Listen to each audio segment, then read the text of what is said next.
এসেছেন, কেমন লাগছে তুফান এই দেখতে? তো ভালো লাগছে, দেখবো তুফান দেখতে এসেছি, খুবই ভালো লাগতেছে। অনেক কষ্টের পর টিকিটটা পেয়েছি ঈদের এক সপ্তাহ পর। তো এক্সপ্রেশন অনেক ভালো।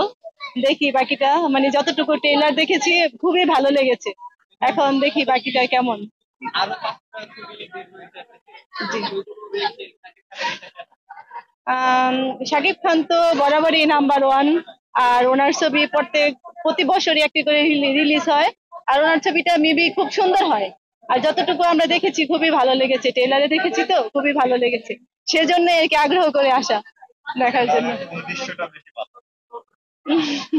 পুরো ছবি তো এখনো দেখা হয়নি, আংশিক আহ, তুফান মুভিতে যখন নাকি শাকিব খান এই আক্রমণ করতে আসছিল ই নিয়ে, তখন ওই জিনিসটা ভালো লাগছে। এখনো পুরোটা দেখা হয়নি তো সঠিক বলতে পারতেছি না। গানটা কেমন ছিল? অনেক ভালো, অনেক ভালো গানটি, উড়াধুরা গানটা অনেক সুন্দর।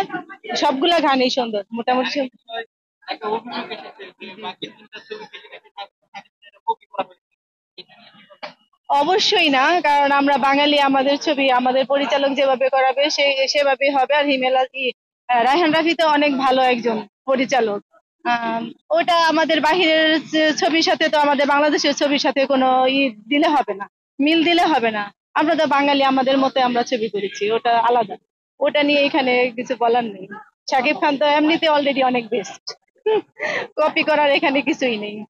তাহলে যখন নাকি কলকাতার ছবিগুলা হয়, ওরা তো আর ইন্ডিয়াকে কপি করে না। তাহলে এখানে আমাদের কপি করার কি আছে? আর তুফান তো তুফানের মতোই হতে হবে। অনেক সুন্দর হয়েছে, ভালো লাগছে। Thank you. Thank you. Thank you.